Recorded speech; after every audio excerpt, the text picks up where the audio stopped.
इन्द्रो वृद्धसवाः स्वस्ति नः पूषा विश्ववेदाः स्वस्ति नस्तारक्षो अरिष्टनेमिः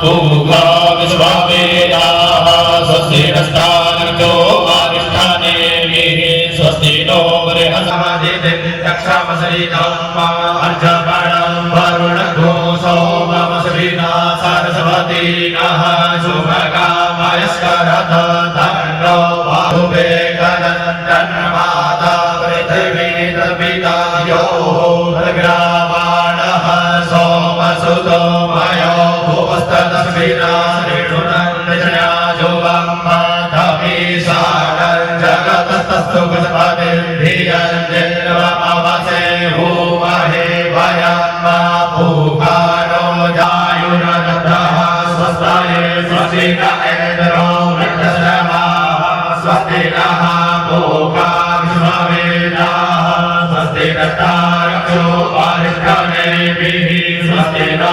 बृहस्पतिर्दधातु आयुः शतमेन्द्र शरदो अतिदेवा। हर हर गंगे जय मां गंगे। राजस्थान में स्थित मेहंदीपुर बालाजी के महंत नरेश पुरी जी के सानिध्य में धर्मनगरी हरिद्वार मां गंगा के तट पर भगवान शिव का अद्भुत अनुष्ठान किया गया। हमारे साथ मौजूद है नरेश पुरी जी। बहुत बहुत स्वागत है गुरु जी आपका तिलक पत्रिका पे। सबसे पहले तो आपसे यही जानना चाहेंगे भगवान शिव का ये अद्भुत अनुष्ठान क्या है और इसका क्या महत्व है? ये भगवान शिव का पार्थिव लिंग की पूजा है और इसका गंगा किनारे और भी अधिक महत्व बढ़ जाता है। पार्थिव यानी मिट्टी का बना हुआ शिवलिंग जो रोज़ बनाए जाते हैं और रोज़ विसर्जन किया जाता है। 12,500 रोज़ शिवलिंग की पूजा हुई है।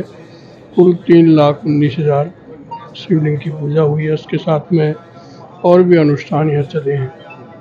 108 श्रीमद् भागवत का पाठ, 108 रामचरितमानस का पाठ, 11 लाख महामृत्युंजय के जाप आदि बहुत बड़ा एक अनुष्ठान 25 दिन तक यहाँ माँ गंगा के किनारे चलता आ रहा है।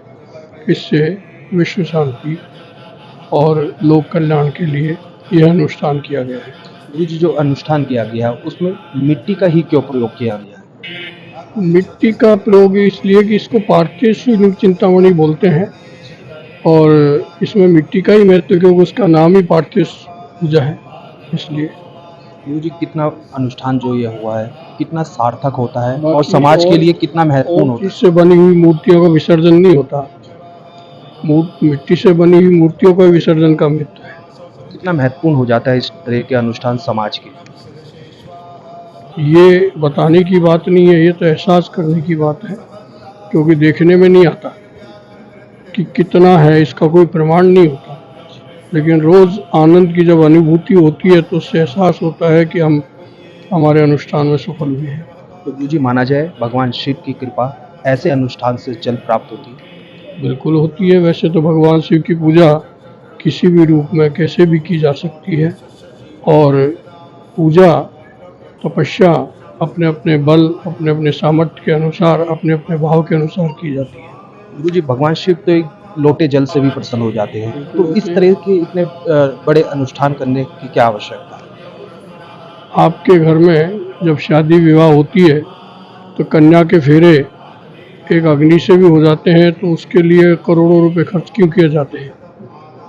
अपना अपना आनंद अपने अपने भाव कि हम भगवान को कितना अर्पण कर सकते हैं।